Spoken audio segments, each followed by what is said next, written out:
이제 우리 다 같이 주악에 맞추고 묵도하심으로 수요일 저녁 기도회를 시작하겠습니다.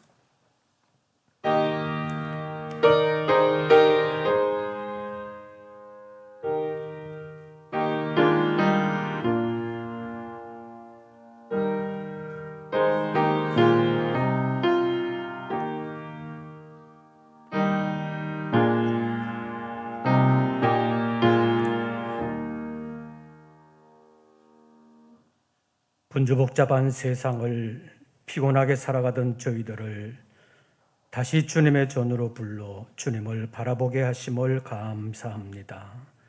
이 저녁 시간 우리의 심령의 문을 열고자 하오니 주님의 성령께서 우리 가운데 임재하시고 역사하여 주시옵소서.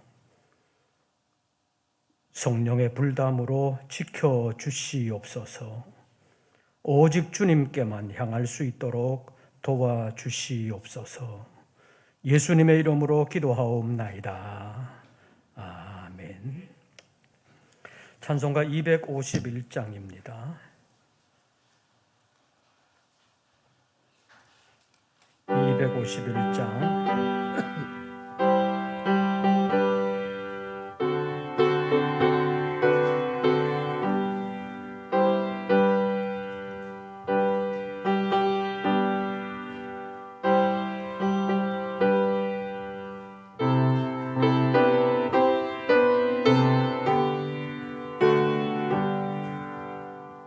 놀랍다 주님의 큰 은혜, 우리의 죄를 속하시려 갈보리 십자가 위에서 어린 양 보혈을 흘렸네.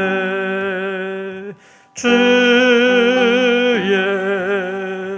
은혜 우리의 죄를 다 씻었네. 주의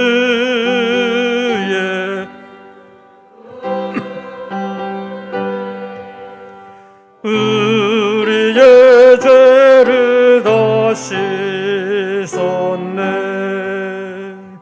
죄악은 성난 파도같이 우리 영혼을 위협하나 헤아릴 수 없는 주은혜, 십자가에 이셨네. 주의 은혜 우리의 죄를 다 씻었네. 주의 은혜 우리의 죄를 다 씻었네.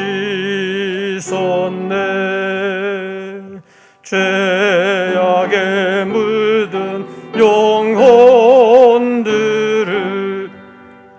주께서 피로 씻으시네. 지금도 흐르는 그 피에 눈보다 더 희게 쓰라. 주의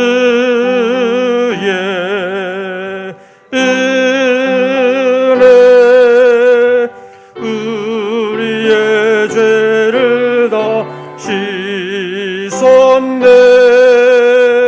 주의 은혜 우리의 죄를 다 씻었네.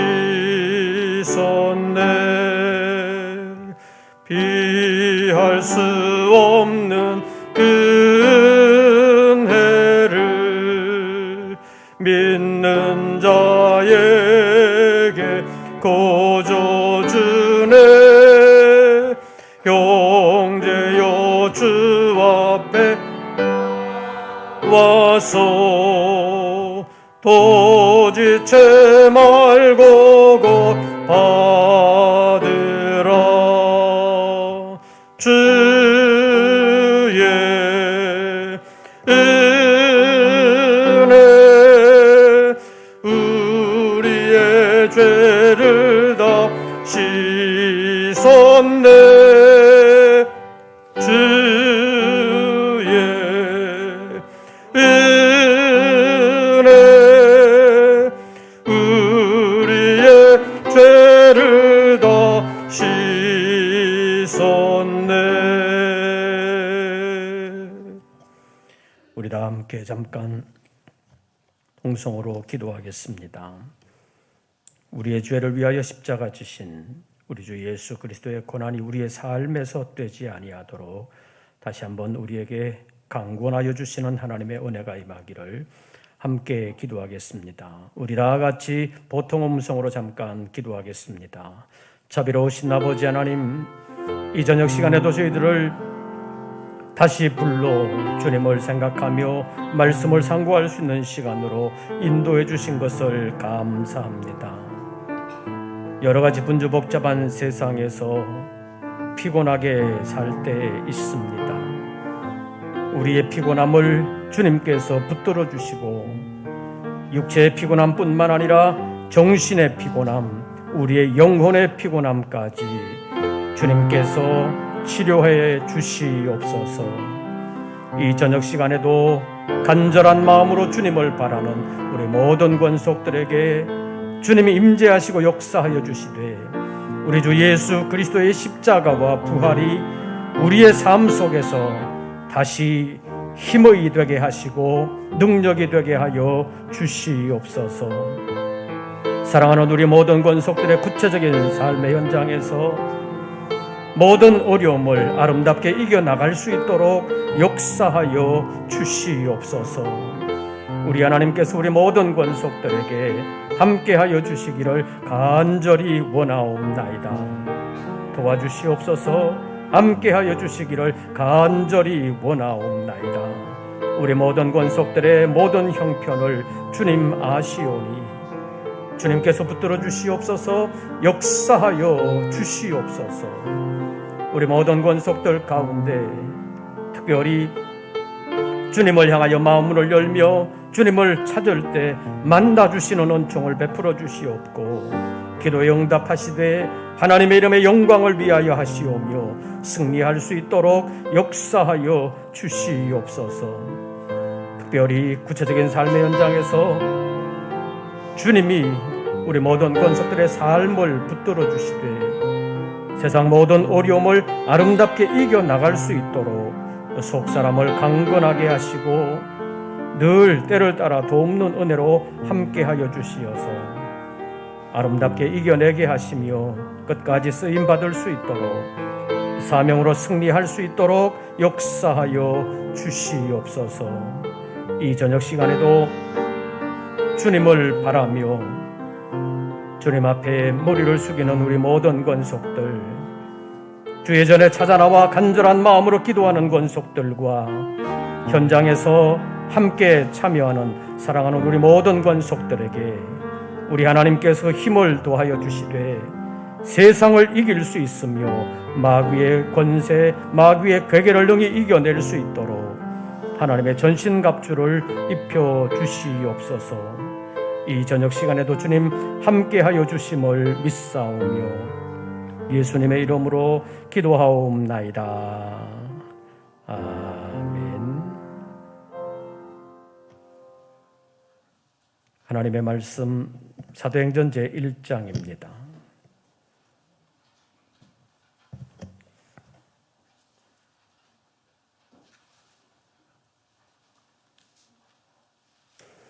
사도행전 제1장 21절부터 26절까지의 말씀, 사도행전 제1장 21절부터 26절까지의 말씀 함께 교독하시겠습니다. 사도행전 제1장 21절부터 교독하시겠습니다. 21절 말씀을 제가 먼저 봉독합니다. 이러함으로 요한의 세례로부터 우리 가운데서 올려져 가신 날까지 주 예수께서 우리 가운데 출입하실 때에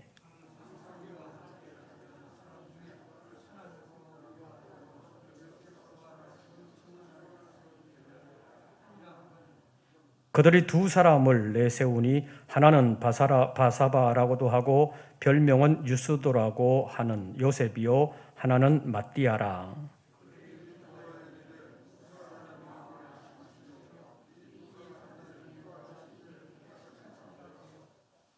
봉사와 및 사도의 직무를 대신할 자인지를 보이시옵소서. 유다는 이 직무를 버리고 제 곳으로 갔나이다 하고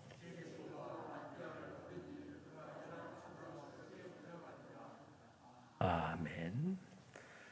이 저녁 시간에도 주님과 함께하는 우리 모든 권속들에게 우리 주님의 은혜와 평강이 함께하시기를 축원합니다. 이제 부활주일이 지난 지 3일째 되는 날입니다. 부활주일은 기독교가 구약의 유대교를 넘어서는 결정적인 역할을 한 사건이라고 말할 수 있습니다. 또 인류 역사의 시대를 크게 나누는 데 있어서 결정적인 역할을 한 역사적인 사건이라고 말할 수 있습니다. 인류 역사를 기록할 때 나름대로 각자 나라에서 기준이 있습니다. 예를 들어서 우리나라의 조선시대 같으면 무슨 왕 몇 년 이런 식으로 기록을 합니다. 나라마다 자기들 역사를 기록할 때 연도 표시하는 기준이 있는데 그러나 이제는 자기 나라 역사를 말할 때 자기 나라만이 아니라 좀 대외적으로 말할 때는 그 자기 나라에서 있었던 그 연호를 사용할 뿐만 아니라 또 세계가 함께 사용하고 있는 세계 연도를 함께 표시하는 경우가 많습니다. 예를 들어 우리나라 임진왜란의 역사를 설명하면 선조 25년에 임진왜란이 일어났다 이렇게 말할 뿐만 아니라 그것이 1592년이다 이렇게 말을 합니다. 그런데 1592년이라고 할 때 그 1592년이라는 말은 서양에서 사용하는 원력 서기 1592년이다 이런 말인데 결국에 그 서양 원력이라는 것이 예수님의 탄생을 기준으로 해서 만들어진 원력이라는 사실을 우리가 잘 알고 있습니다. 그래서 예수님이 태어나시기 전 Before Christ라고 해서 BC 몇 년 또는 예수님 탄생 이후에 몇 년 할 때는 AD 몇 년 이렇게 표현하는데 AD는 앞에 AD를 생략하는 경우가 많지만 BC는 생략하는 일이 없습니다. 반드시 BC 몇 년 이런 식으로 표현하게 되는데 그것이 예수님 탄생 전 몇 년 이런 의미를 가지고 있습니다. 그러니까 예수 그리스도의 탄생이라는 사건이 서양의 원력을 바꾸어 놓을 정도로 대단히 의미 있는 사건이 된다는 것인데 나사렛 예수 그리스도의 탄생이 이렇게 세계 역사에 큰 구분점이 될 수 있었던 것은 여러 가지 요인이 있을 수 있습니다. 예수님께서 죽은 자를 살리시고 병든 자를 낫게 하시며 귀신을 쫓아내는 등 여러 가지 기적으로 많은 사람들에게 선한 영향력을 끼친 것도 사실입니다. 그러나 가장 획기적인 것이 예수님의 부활 사건이라고 말할 수 있습니다. 그동안 선지자들이나 여러 사도들 또는 다른 종교의 어떤 사람들에 의해서 여러 가지 기적이 일어나기도 했습니다. 그러나 부활은 어느 시대 어느 누구라도 어떻게 할 수 없는 기적 중의 기적이라고 말할 수 있습니다. 오직 예수님만이 부활을 우리에게 보여주셨습니다. 그래서 예수님의 부활을 친히 목격한 제자들의 삶이 달라지기 시작했습니다. 사도행전 2장에 있는 말씀을 보면 오순절에 예루살렘에 모여든 유대인들에게 베드로 사도는 예수 그리스도의 부활은 하나님이 예수를 살리신 것이라고 말씀했습니다. 사람들은 예수님을 죽음으로 몰아가 십자가에 달아서 죽였지만 그런 사람들의 행위를 무색하게 만든 것이 하나님의 살리심, 곧 예수 그리스도의 부활이었다는 것입니다. 이것을 사도행전 2장 36절에서는 이렇게 표현하고 있습니다. 그런즉 이스라엘 온 집은 확실히 알지니 너희가 십자가에 못 박은 이 예수를 하나님이 주와 그리스도가 되게 하셨느니라. 너희가 십자가에 못 박은 이 예수를 하나님이 주와 그리스도가 되게 하셨느니라. 이 말은 예수님의 부활을 내용적으로 다루고 있지만 예수 부활하셨다, 이런 단순한 선언 이상의 깊은 의미를 담고 있습니다. 우리는 이 말을 들은 유대인들의 반응에 주목할 필요가 있습니다. 사도행전 2장 37절 말씀을 보면 그들이 이 말을 듣고 마음에 찔려 베드로와 다른 사도들에게 물어 이르되 형제들아 우리가 어찌할꼬 이렇게 말했다고 기록되어 있습니다. 베드로의 말을 들은 유대인의 마음에 찔림이 있었다는 것입니다. 왜 찔림이 있었을까? 그들의 마음에 찔릴 만한 행동이 지난날 있었다는 것입니다. 그것이 예수를 십자가에 못 박은 것이었습니다. 이것이 유대인들의 잘못이요 범죄라는 것입니다. 그래서 베드로가 유대인들에게 너희가 십자가에 못 박은 이 예수를 하나님이 주와 그리스도가 되게 하셨다고 콕 집어서 말한 것입니다. 이 말은 의미상으로는 너희는 예수님을 헌신짝처럼 버려서 십자가에 못 박아 버렸지만 하나님은 그 예수를 다시 살리셔서 주와 그리스도가 되게 하셨다, 그런 의미입니다. 그러나 이것을 아주 직설적으로 얘기하면 너희가 죽인 예수를 하나님이 살리셨고 또 하나님이 그를 지극히 높여주셨다, 이런 뜻입니다. 너희는 하나님을 섬긴다고 말하면서 하나님이 보내신 자 예수 그리스도를 버리고 죽였지만 하나님은 그를 살리셨고 그를 높여주셨다. 그러니까 하나님의 뜻은 너희와 정반대였다라는 것을 베드로가 말한 것입니다. 이렇게 된 결정적인 계기가 예수님의 부활입니다. 그만큼 예수님의 부활은 당시에 죽음에 대한 사회 통념을 완전히 바꾸어 놓은 혁명적인 사건이라고 말할 수 있습니다. 당시에 로마 당국과 대제사장들 그리고 바리새인들을 비롯한 유대인들은 예수께서 부활하셨다는 소문을 막아보려고 안간힘을 썼습니다. 돈과 권력을 동원해도 어쩔 수가 없었습니다. 예수 그리스도의 부활이라는 사건이 뒷방에서 쉬쉬할 수만은 없는 일이었기 때문입니다. 그만큼 예수님의 부활은 당시의 권력자들에게는 파괴력이 아주 컸다고 말할 수 있습니다. 그리고 신앙적인 면에서 봐도 나사렛 예수가 성경이 예언하고 있는 메시아 그리스도라는 사실을 확실하게 보여준 사건이었습니다. 그래서 베드로가 너희가 십자가에 못 박은 이 예수를 하나님이 주와 그리스도가 되게 하셨다고 말한 것입니다. 그만큼 예수님의 부활 사건은 믿음의 중심축을 획기적으로 바꾼 사건이라고 말할 수 있습니다. 그래서 예수님의 부활 이후에는 성경 복음의 핵심에 예수 그리스도의 십자가와 부활이 자리 잡았다고 말할 수 있습니다. 사실 지금의 매 주일도 예수님의 부활을 기념하여 지키는 것입니다.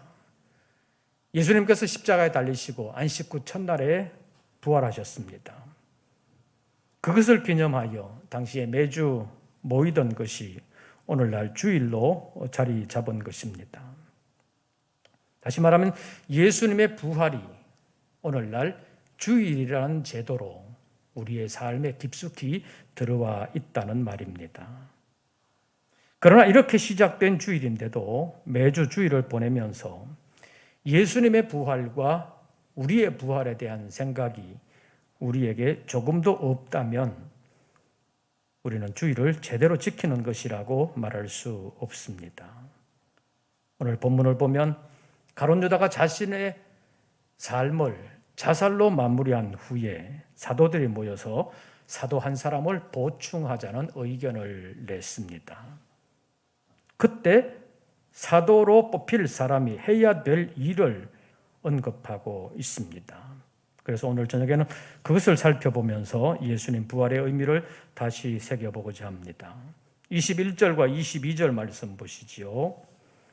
오늘 본문 21절과 22절을 보시면서 사도가 말하는 사도의 자격, 그리고 사도가 말하는 사도의 직무가 무엇인지 21절과 22절에서 찾아보시기를 바랍니다. 두 절 말씀 우리 다 같이 봉독합니다. 이러함으로 요한의 세례로부터 우리 가운데서 올려져 가신 날까지 주 예수께서 우리 가운데 출입하실 때에 항상 우리와 함께 다니던 사람 중에 하나를 세워 우리와 더불어 예수께서 부활하심을 증언할 사람이 되게 하여야 하리라 하거늘. 먼저 사도의 자격에 대해서 21절에서 말합니다. 요한의 세례로부터 우리 가운데서 올려가신 날까지 예수님께서 요한에게 세례를 받으신 후에 승천하실 때까지 주 예수께서 우리 가운데 출입하실 때에 항상 우리와 뭐하던 사람? 함께 다니던 사람, 그 사람 중에서 사도를 택해야 된다라고 말하고 있습니다. 이것은 사도라는 명칭과 직임이라는 것이 예수님의 공생의 기간에 늘 함께 다니던 사람이라는 것을 보여주고 있습니다.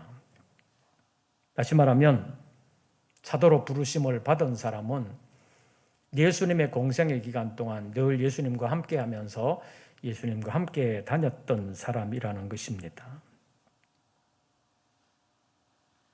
오순절파 사람들 가운데서 하나님은 지금도 사도적인 사람을 부르시고 그에게 사도적인 능력을 주시며 사도의 직분을 맡겨주신다고 주장하는 사람들도 있는데, 사도라는 직책은 예수님 당시에 함께 다녔던 사람들 중에 사도라고 부르는 사람들이 생길 수 있다는 것입니다.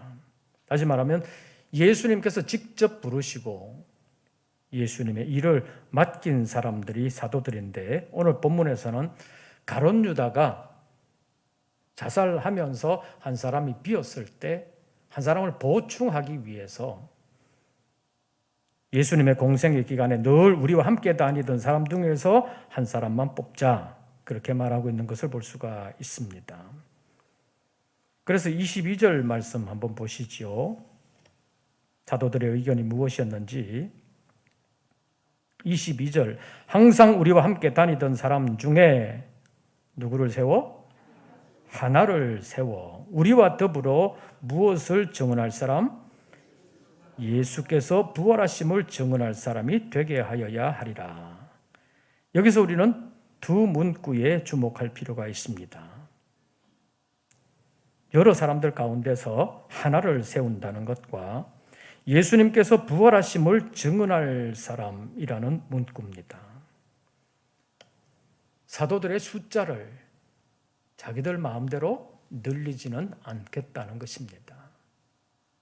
유다 한 사람이 갔기 때문에 한 사람을 보충하겠다. 그것이 사도들의 생각이었습니다. 그래서 나중에 합류하게 된 바울의 사도성에 대하여 문제를 제기하는 사람들도 있습니다. 바울은 사도가 아니다. 사도행전 1장에 있는 관점으로 보면 그는 사도가 될 자격이 없다, 이렇게 말하는 사람들입니다.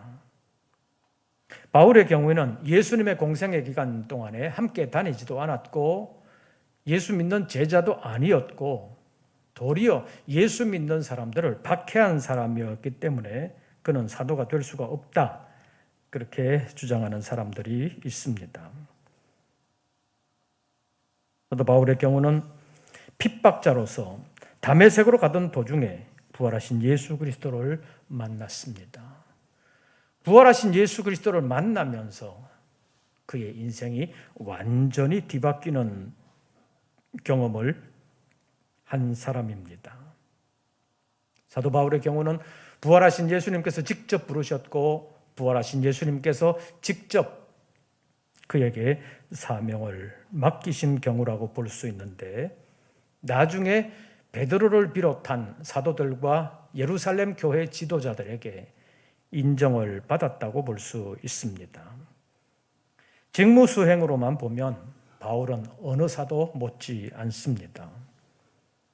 그러나 지난날 예수 믿는 사람들을 박해한 것 때문에 그것이 죄의 밑이 되어서 바울은 늘 미안한 마음에 자기 스스로를 고린도전서 15장에 있는 말씀을 보면 만삭되지 못하여 난 자 같다 이렇게 표현을 하고 있고 또 사도들 중에 가장 작은 자다라고 스스로를 낮추고 있습니다. 이런 바울도 예수의 부활을 증언한 사람입니다. 그리고 결과적으로 보면 가장 많은 지역을 다니면서 가장 많은 사람들에게 예수님의 부활을 증언한 사람입니다. 어쨌든 사도들에게 주어진 직무는 예수께서 부활하심을 증언하는 것이었습니다. 그런데 이것은 오늘을 살아가는 우리에게도 주어진 직무가 되었습니다. 사도행전 1장 8절 말씀을 보면 예수님께서 승천하시기 전에 사랑하는 제자들에게 당부의 말씀을 하시면서 오직 성령이 너희에게 임하시면 너희가 권능을 받고 예루살렘과 온 유대와 사마리아와 땅끝까지 이르러 내 증인이 되리라고 말씀하셨습니다. 여기에 내 증인이라는 말은 예수님의 증인인데 예수님의 증인이 누구냐? 예수님의 증인이라는 말은 예수님을 증언하는 사람이라는 뜻입니다.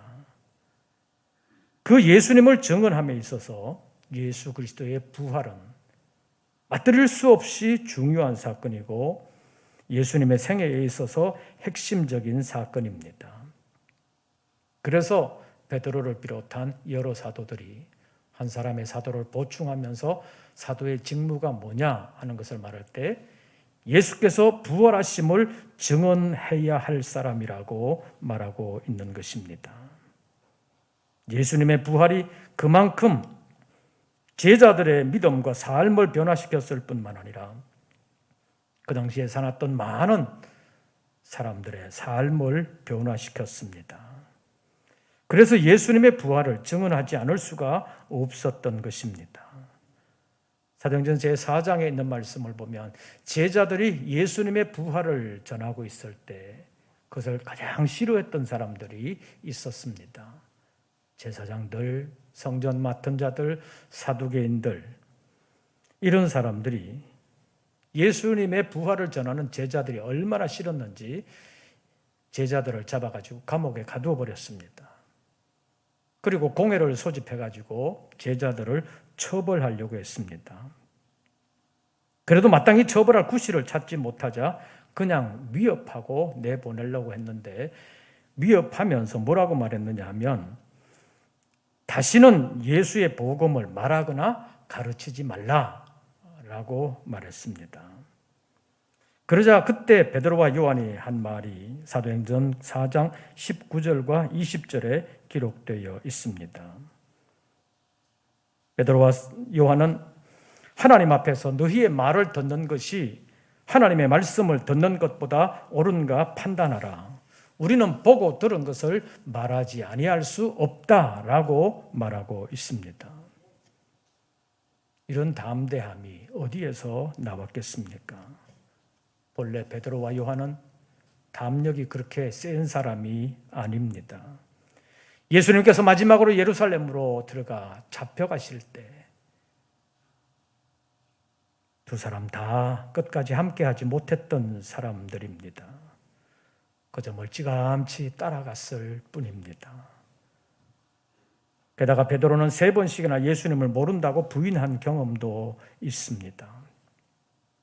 이런 사람들이었는데 자기들을 실제적으로 위협하고 있는 사람들 앞에서 하나님 앞에서 너희의 말을 듣는 것이 하나님의 말씀을 듣는 것보다 옳은가 판단하라.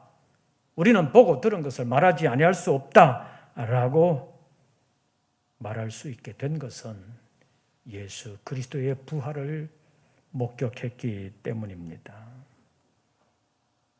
그래서 예수님 부활 이후에는 제자들의 마음속에 우리도 죽으면 예수님처럼 저렇게 부활할 수도 있겠구나, 그런 생각이 들게 되니까 옛날처럼 죽음을 그렇게 두려워하지 않을 수 있었다는 것입니다. 사도행전 4장 20절에 있는 베드로의 말에 주목해 볼 필요가 있습니다. 우리는 보고 들은 것을 말하지 아니할 수 없다. 보고 들은 것을 말하지 아니할 수 없다. 일반적으로 말하면 보고 들은 것을 말하는 사람이 누구예요? 보고 들은 것을 말하는 사람이 증인입니다. 다시 말하면 베드로와 요한은 자기들을 위협하는 사람들에게 자기들은 예수님의 증인이기 때문에 예수님에 대하여 보고 들은 것을 말하지 아니할 수가 없다고 말하는 것입니다. 예수님의 부활을 목격한 사도들이 달라진 점이 바로 이런 것입니다. 사도행전 1장 8절에서 예수님께서 오직 성령이 너희에게 임하시면 너희가 권능을 받고 예루살렘과 온 유대와 사마리아와 땅끝까지 이르러 내 증인이 되리라고 예언하셨는데, 이 예언의 말씀이 사도들의 삶 속에서 이루어진 것입니다.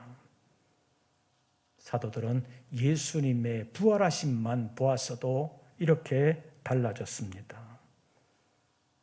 사도들은 다니면서 예수님께서 내가 예루살렘에 올라가 많은 고난을 받고 죽임을 당하고 제3일에 살아나야 할 것이다 라고 여러 번 말씀하셨지만 제자들은 그것이 무엇인지도 몰랐고 예수님께서 죽으신 후에도 부활하리라고 기대도 하지를 못했고 예수님의 부활을 확신하지도 못했습니다. 그러다가 부활하신 예수님을 만나게 되면서 사도들의 믿음이 그리고 삶이 달라지게 된 것입니다. 그런데 우리는 예수님의 부활을 목격한 사도들을 통해서 예수님의 부활뿐만 아니라 우리의 부활에 대한 하나님의 말씀도 들었습니다. 예수님의 부활만 본 사도들의 삶이 변했던 것처럼 사도들의 삶을 통해서 또 사도들의 말씀을 통해서 예수님의 부활뿐만 아니라 우리의 부활에 대한 말씀도 우리를 들었기 때문에 부활에 대한 우리의 믿음도 새롭게 해야 되는 것입니다. 예수께서 부활하셨다는 것뿐만 아니라 우리도 부활한다는 믿음을 새롭게 하시기를 바랍니다. 베드로 사도는 베드로전서 1장 3절에서 말합니다. 하나님이 예수 그리스도를 죽은 자 가운데서 부활하게 하심으로 말미암아 우리를 거듭나게 하셨을 뿐만 아니라 우리에게 산 소망을 주셨다고 말씀하고 있습니다. 하나님이 우리에게 주신 소망은 산 소망입니다. 생명력 있는 소망, 어떤 환경에서도 다시 일어날 수 있는 소망, 그것이 하나님이 예수 그리스도의 부활을 통해서 우리에게 주신 소망입니다. 우리가 지금 어떤 환경에 처해 있든지 우리에게 주신 하나님의 소망은 산 소망입니다. 예수 그리스도를 살리셔서 지금도 살아있는 예수님이신 것처럼 우리의 믿음을 살리셔서 우리를 영원히 살게 하시는 하나님께서 주신 소망, 그것이 산 소망인 것을 기억하고 낙심하지 아니하고 늘 주님과 함께하면서 부활하신 주님이 지금도 살아계신 것처럼 우리에게 주신 소망이 늘 살아 역사하는 소망인 것을 기억하고 어떠한 어려움도 우리를 굴복시키지 못한다는 것을 생각하면서 믿음의 담력을 가지고 아름답게 승리하는 우리 모든 권속들 되시기를 주의 이름으로 축원합니다.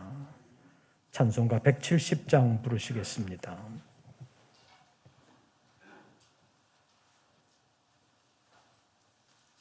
170장입니다.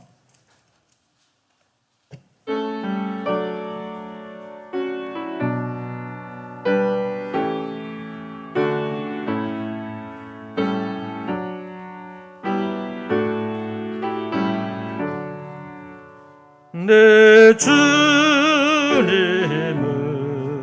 살아계셔 날 지켜주시니 그 큰 사랑 인하여서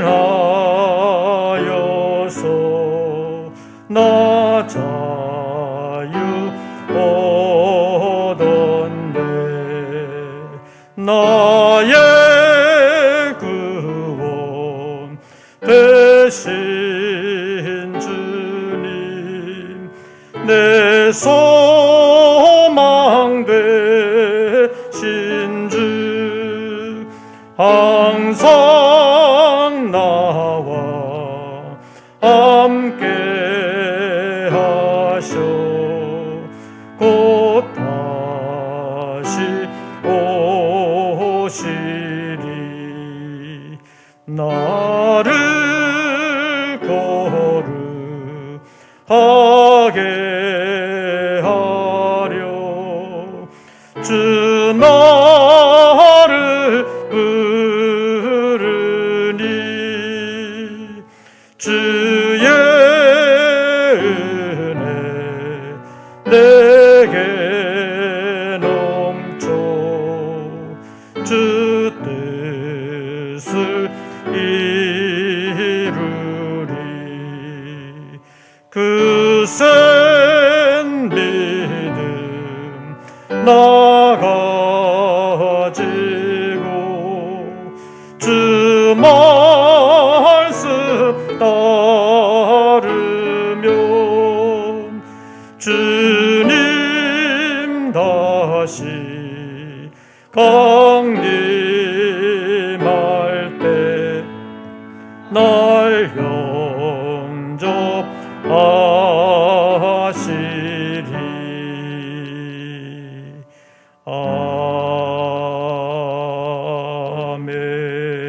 아멘.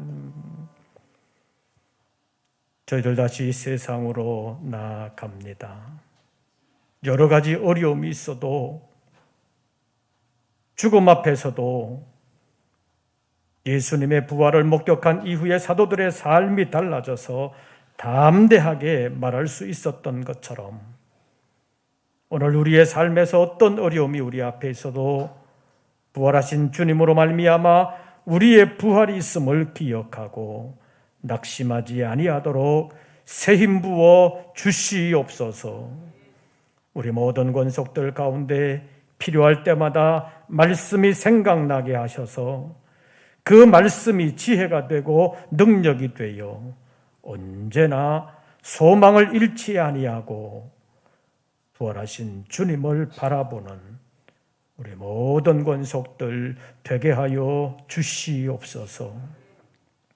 심령이 피곤하고 힘들어도 주저앉지 아니하고 부활의 주님을 산 소망 안에서 바라게 하시고 지금도 부활하셔서 살아계시는 주님께서 우리의 구주요 우리를 위하여 다시 오실 메시아 그리스도인 것을 기억하고 새 힘을 얻을 수 있는 우리 모든 권속들 되게 하여 주시옵소서. 뿐만 아니라 부활의 증인이 되어 다시 우리의 믿음이 새 힘을 얻으며 부활의 주님을 만나는 그날까지 아름답게 승리하며 사명을 감당하는 우리 모든 권속들 되게 하여 주시옵소서. 그리하여 기쁨으로 부활의 주님을 다시 만날 수 있는 우리 모든 권속들 되게 하여 주시옵소서. 이제는 우리 구주 예수 그리스도의 은혜와 아버지 하나님의 크신 사랑과 성령님의 교통하심이 다시 한번 부활의 믿음을 새롭게 하며 주님과 함께 동행하기를 원하는 우리 모든 권속들 위에 이제부터 영원토록 함께 하시기를 축원하옵나이다. 아멘.